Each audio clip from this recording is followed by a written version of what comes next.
Hello दोस्तों, plus point के YouTube के वीडियोस में आपका स्वागत है। दोस्तों मेरा नाम है निकेत शाह। दोस्तों आप मुझसे कई सारी सोशल मीडिया वेबसाइट के जरिए भी जुड़ सकते हो। दोस्तों आज के इस वीडियो में हम लोग देखने वाले व्हाट इज़ एमएएच यानी कि milli ampere per hour, what is voltage and what is watt. ये तीनों के बीच में डिफरेंस को समझने वाले हैं। याद रखिए बहुत सारी चीज़ है जो आपको नहीं समझ में आ रही, जैसे कि एक बहुत ही कन्फ्यूजन चीज़ है जो बैटरी पे लिखी हुई रहती है। बैटरी पे लिखा हुआ रहता है, कभी कभी आपने मोबाइल की बैटरी या कैमरा की बैटरी ली तो आप देखोगे उसमें 3.6 वोल्ट लिखा हुआ रहता है, साथ ही साथ में नीचे कुछ mAh लिखा हुआ है, जैसे कि इस आपको केस में नज़र आ रहा है कि 3600 mAh लिखा हुआ है। ओके, तो आज हम लोग इस वीडियो में देखने वाले ये mAh क्या रहता है, क्यों ये इंपॉर्टेंट है, वोल्टेज क्या रहता है और वैटेज क्या रहता है। तो ये सब चीज़ों को हम लोग डिटेल में देखने वाले। याद रखिए कि वीडियो पसंद आएगा तो लाइक और शेयर करना ना भूलिए वीडियो को। तो चलिए शुरुआत करते हैं। What is mAh? mAh stands for milli ampere per hour, यानी कि एक ऐसी यूनिट है मेजर करने की इलेक्ट्रिक पावर को। कोई भी बैटरी रहती है उसमें जो इलेक्ट्रिक पावर रहता है, इलेक्ट्रिक पावर का मतलब है जो करंट रहता है, उसको मेजर करने का जो तरीका होता है वो एम्पियर के हिसाब से होता है। लेकिन उसका हज़ारवा भाग, यानी कि समझो मान लो कि मैं बोलूँ कि 1 एम्पियर यानी कि 2000 मिली एम्पियर्स, और आवर का मतलब होता है कि कितने घंटे में ये इतना पावर हमें सप्लाई कर सकता है, उसको हम लोग बोलते हैं mAh। मैं जानता हूँ कि आपको थोड़ा सा कन्फ्यूजन होगा, आगे मैं एग्जांपल्स बहुत अच्छी तरह से आपको दिखाऊंगा तो आपको बहुत अच्छी तरह से समझ में आएगा। अगर मैं बताऊंगा कि mAh आपकी बैटरी के लाइफ को कैसे इफेक्ट करता है वो भी हम लोग आगे डिस्कस करेंगे। लेकिन यहाँ पे टेक्निकली अगर मैं बताऊँ आपको तो most frequently use the measurement of energy capacity of battery, यानी कि बैटरी की कैपेसिटी की एनर्जी अगर मापने की कोशिश करते हैं तो mAh के जरिए होता है, correct. Which transit to a long battery life, मतलब जितनी एनर्जी या जितने मिली एम्पेयर्स ज़्यादा, वैसा समझते हैं हम लोग कि उतनी एनर्जी अगर ज़्यादा रहेगी तो बैटरी की जो लाइफ रहेगी वो उतनी बढ़िया रहेगी या बैटरी उतनी ज़्यादा देर तक चल पाएगी। ओके, ये टेक्निकली बताया गया है। अभी इसको आराम से हम लोग हमारे हिसाब से समझते हैं। मान लो आपके पास दो फ़ोन है, ओके, दोनों सेम कंपनी के सेम मॉडल है और दोनों की कैपेसिटी, मतलब जो करंट खाने की कैपेसिटी है, एनर्जी को खाने की कैपेसिटी, और लगभग 200 मिली एम्प की कैपेसिटी है। ऐसा मैंने एग्जांपल के जरिए आपको समझाने की कोशिश की है, करेक्ट। और दोनों में मैंने अलग अलग बैटरी लगाई है। पहले में मैंने 3.7 वोल्ट और 1000 मिली एम्पियर की बैटरी लगाई है, जबकि दूसरे फ़ोन में मैंने 3.7 वोल्ट, वोल्टेज सेम रखा है, लेकिन यहाँ पे एम्पियर जो है 2000 मिली एम्पियर की बैटरी डाली हुई है। तो आपको क्या लगता है कौन सा मोबाइल ज़्यादा चलेगा? अभी एक झटके में आप तो बता पाएंगे सर ये 2000 है वो ही ज़्यादा चलेगा, लेकिन कैसे, अभी उसको हम लोग समझते हैं, करेक्ट। तो हम लोग ने यहाँ पे देखा जैसे कि 1000 मिली एम्पियर, ओके, यानी कि 1 एम्पियर, ओके, डिवाइड बाय हमारा फ़ोन कितना करंट लेता है, मैंने आपको पहले ही बता दिया है 200 मिली एम्पियर का। तो अप्रॉक्सीमेटली 1000 डिवाइड बाय 200 करेंगे तो लगभग ये हमारे फ़ोन का जो हमें बैकअप मिलेगा वो 5 घंटे का मिलेगा। ओके, इसी प्रकार से अगर 2000 मिली एम्पियर की अगर आप बैटरी लगाते हैं सेम फोन में तो लगभग आपको बैकअप जो है बढ़ जाएगा, जो कि 10 घंटे का आपको बैकअप मिलेगा। क्यों, कैसे हुआ? तो 2000 divide by 200 is equal to 10। समझ गई बात? तो मतलब जितने एम्पियर्स ज़्यादा, यहाँ पे एम्पियर्स का मतलब होता है मिली एम्पियर्स, यहाँ पे इस केस में मिली एम्पियर्स, उसको हम लोग एम्पियर्स के नाम से भी पहचान सकते हैं। तो जितने मिली एम्पियर्स आवर ज़्यादा उतना आपका बैकअप ज़्यादा।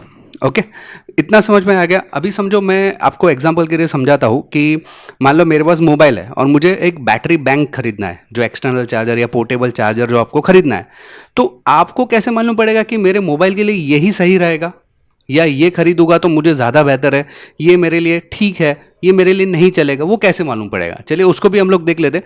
लेकिन आगे बढ़ने से पहले जानकारी के लिए बता दूं, हम लोग ने कई सारे ऑनलाइन कोर्सेज भी चालू कर दिए, जिसमें mobile repairing, laptop repairing, computer hardware, AutoCAD, 3D animation, Tally, DTP, Arduino, raspberry pi जैसे कई सारे अनगिनत कोर्सेज चालू कर दिए हैं। ये सब कोर्सेज करने के लिए केवल मोबाइल में एक ऐप डाउनलोड करना है, प्लस पॉइंट ट्रेनिंग, जो कि गूगल प्ले स्टोर से आपको मिल जाएगा।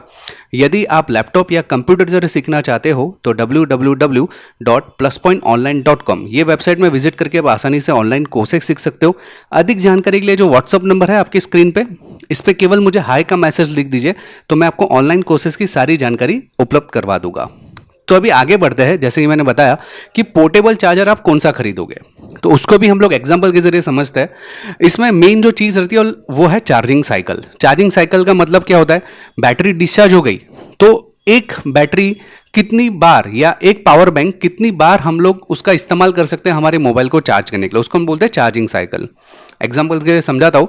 मान लो ये जो मोबाइल है आपकी स्क्रीन पे जो दिख रहा है वो खाता है 3000 मिली एम्प्स। ओके, ये मोबाइल को चार्ज करने के लिए चाहिए 3000 मिली एम्प्स। और आपने जो एक्सटर्नल या पोर्टेबल चार्जर जो आपने लिया हुआ है वो लगभग 9000 मिली एम्प का है। तो जाहिर सी बात है, अगर ये 3000 मिली एम्प्स एक बार में चार्ज करने के लिए खाता है और इसमें 9000 मिली एम्प्स की ताकत है, तो ये लगभग 3 बार मेरे मोबाइल को चार्ज कर सकता है। समझ में आ गई बात। हालांकि ऐसा कभी होता नहीं है। आप अगर पोर्टेबल चार्जर खरीद तो वहाँ पे 9000 मिली एम्प लिखा है तो उतना देता ही नहीं है, उससे कम ही मिलेगा। तो अंदाजन 2 से 2.5 बार तो आप आराम से आपके मोबाइल को चार्ज करवा सकते हो, और उसी को हम लोग बोलते हैं चार्जिंग साइकिल। मान लो कि मैंने एक मोबाइल लिया जिसकी कैपेसिटी है 3 से समझो 4000 मिली एम्प्स की कैपेसिटी है, और मैंने पोर्टेबल चार्जर लिया 4500 का। तो उसका मतलब क्या हुआ, 4500 यानी 4500 मिली एम का। उसका मतलब ये हुआ कि मैं एक ही बार मेरी बैटरी को चार्ज कर सकता हूँ, और वो एक ही बार में फिर मेरा पोर्टेबल चार्जर को वापस मुझे चार्ज करना पड़ेगा। ओके, ये सिंपल सा लॉजिक अगर आपको समझ में आ गया ना, तो बहुत ही आसानी से आपको सब बातें समझ में आ जाएगी। तो यहाँ पे मिली एम्स है। और भी ज़्यादा डिटेल में जाने का है, how much battery can give MAH, हमारी बैटरी कितनी ताकत से हमें एमएएच प्रोवाइड करवा सकती है, इसको भी हम लोग एग्जाम्पल के जरिए समझते हैं। मान लो आपके पास एक बैटरी है जिस पे लिखा है 1.5 वोल्ट और 2 AH ऐसा लिखा है, या 2000 मिली AH ऐसा कुछ लिखा हुआ है। ये दोनों सेम ही है। 2 एम्पियर का मतलब होता है 2000 मिली एम्पियर, और H का मतलब है आवर। ओके, और सामने आपने लोड लगाया 2 एम्पियर का। इसका मतलब क्या हुआ कि अगर मेरी बैटरी की कैपेसिटी 2 एम्पियर की है और लोड भी 2 एम्पियर लगा हुआ है, तो लगभग 1 घंटे में पूरी बैटरी जो है डिस्चार्ज हो जाएगी। इसी तरीके से लोड अगर आपने बढ़ा दिया तो भले बैटरी की कैपेसिटी है 2 एम्पियर की, लेकिन यह इसको चाहिए 4 एम्पियर, तो बैटरी से 4 एम्पियर खींचेगा। इस केस में आपका बैकअप तो बैटरी का कम ही हो जाएगा, जैसे कि यहाँ पे आधा घंटा हो गया बैकअप, लेकिन साथ साथ में बैटरी भी गर्म होना शुरू हो जाएगी। याद रखें, कभी कभी ऐसा होता है कि बैटरी गर्म होती है। बैटरी गर्म होने का रीज़न क्या रहता है कि ओवर डिस्चार्ज, यानी कि बहुत ज़्यादा डिस्चार्ज हो रहा है, आपके मोबाइल में कुछ शॉर्टिंग रहती है, तो उस समय करंट बहुत ज़्यादा खींचता है। यही वजह है कि आपकी बैटरी जो है ज़्यादा गर्म होती है। क्लियर है। तो यहाँ पे उसका बहुत ही सिंपल फॉर्मूला है उसको समझने के लिए कि आपकी जो कैपेसिटी है और लोड कितना है।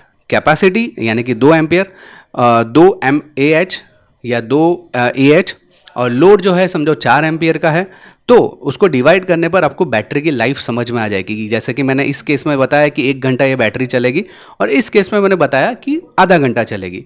इसी प्रकार से अगर मैंने लोड 1 एम्पियर लिया तो ये 2 घंटा बैकअप देगी। सिंपल। तो इस तरीके से हम लोग पहचान सकते हैं। याद रखें कि मैंने जैसे यहाँ पे बताया कि लोड 4 एम्पियर का लगा है, बैटरी की कैपेसिटी 2 एच ही, लेकिन ऐसा नहीं कि ज़रूरी नहीं कि बैटरी पूरा का पूरा 4 एम्पियर उसको सप्लाई कर सकती है। वो बैटरी मैन्युफैक्चरिंग पर डिपेंड करता है उसने किस प्रकार की बैटरी बनाई हुई है।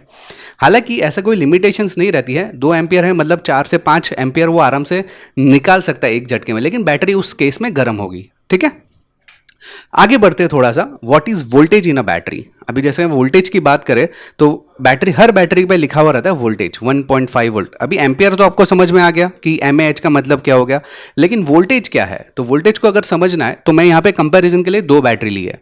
अगर ध्यान से देखोगे तो इसमें दोनों में एम्पियर सेम रखे हैं, 2000 mAh, दोनों की सेम कैपेसिटी है। लेकिन इन कैपेसिटी के आगे वोल्टेज जो लिखे, पहले की है 9.6 वोल्ट और दूसरे का है 1.2 वोल्ट। तो आपको क्या लगता है कौन सी बेहतर रहेगी। दोनों सेम चलने वाली है, 2000 mAh है दोनों, लेकिन वोल्टेज दोनों का डिफरेंस है। तो आपको क्या लगता है कौन सी बेहतर है। चलो गैस कीजिए। नहीं समझ में आता हो तो मैं बता देता हूं कि दोनों के केस में वैटेज के ऊपर पूरा खेल रहता है। वैटेज जो मैंने आपको स्टार्टिंग में बताया था, वैटेज यानी कि पावर। अगर मैं पावर को कैलकुलेशन करूं कि मान लो ये 1.2 वोल्ट और 2 एम्पियर 1 घंटे में निकालता है, तो इसका पावर हो गया यानी कि वैटेज हो गया, या वैट आवर जिसको हम लोग बोल सकते हैं, वो हो गया 2.4 वैट आवर। यानी कि इसकी जो पावर है वो है 2.4 वैट आवर। इसी प्रकार से अगर ये बड़ी वाली बैटरी की बात करें तो 9.6 वोल्ट जरूर निकालता है, लेकिन एम्पियर भले 2 एम्पियर्स है आवर के हिसाब से, तो इसकी जो टोटल पावर हो गई वो है 19.2 वैट आवर। यानी कि जाहिर सी बात है कि ये आपकी ज़्यादा देर तक या ज़्यादा कैपेसिटी की या ज़्यादा एनर्जी वाली बैटरी हम लोग उसको गिन पाएंगे। समझ में आ रही है बात? तो इस तरीके से भी आपको कैलकुलेशंस करके देखना पड़ता है। हालांकि ये सब कैलकुलेशंस करने के लिए सी रेटिंग रहती है। अगर आपने सोलर बैटरी या इन्वर्ट्रिक्स की बैटरी देखेगी तो उसमें तो 20 20 सी 40 सी ऐसा लिखा हुआ रहता है। आप चाहते हैं तो मेरे वीडियो को जितना ज़्यादा शेयर करेंगे तो सी बैटरी रेटिंग के ऊपर भी मैं अलग से एक वीडियो बना दूंगा, ठीक है। तो दोस्तों यहाँ पे कुल मिला के बात ये सामने आती है, मान लो कि एक मैंने गाड़ी की बैटरी ली, इस गाड़ी की बैटरी की वोल्टेज है 12 वोल्ट और समझो 50 एएच की बैटरी यानी 50 एम्पियर आवर की बैटरी है, तो टोटल वैट आवर हो गया 600 वैट आवर। अगर इसके कंपैरेटिव मैं छोटी बैटरी लेता हूं जो कि 9 वोल्ट की बैटरी है और मुझे इतना ही पावर चाहिए 9 वोल्ट की बैटरी से, तो मुझे 9 वोल्ट की बैटरी जो है वो 0.5 एम्पियर आवर की है, तो मुझे लगभग 133 बैटरी लगानी पड़ेगी इतने पावर के लिए। इसी प्रकार से अगर मेरे स्मार्टफोन के अंदर मैं बात करूं तो 3.6 वोल्ट के स्मार्टफोन की बैटरी आती है और उसका जो वैटेज या एम्पियर आवर जो रहता है वो समझो 2.5 एएच की बैटरी है, तो लगभग मुझे 67 बैटरी की ज़रूरत पड़ेगी इतने पावर को कंज्यूम करने के लिए, इतने पावर को जमा करने के लिए। तो आई होप कि आपको ये वोल्टेज, एम्पियर आवर और वैटेज या वैट आवर आपको क्लियर हो गए रहेंगे। याद रखिए दोस्तों, हम लोग ने ऑनलाइन में भी कई सारे कोर्सेज चालू कर दिए। अगर कोर्सेज के बारे में कोई भी जानकारी चाहिए तो मेरी ईमेल आईडी लिखी हुई है, साथ ही साथ मेरा व्हाट्सअप नंबर भी लिखा गया है। आप खाली व्हाट्सअप पे हाई का मैसेज लिख देना और वीडियो अगर पसंद आए तो लाइक और शेयर करना ना भूलिए वीडियो को। अगर आप नए हैं चैनल के ऊपर तो सब्सक्राइब का बटन दबा के बेल का आइकन दबा दीजिए ताकि मेरे जो भी नए वीडियोज आएगा उसको नोटिफिकेशन आपको जल्द से जल्द मिल जाए। चलिए दोस्तों, इस वीडियो में इतना ही। Thanks for listening.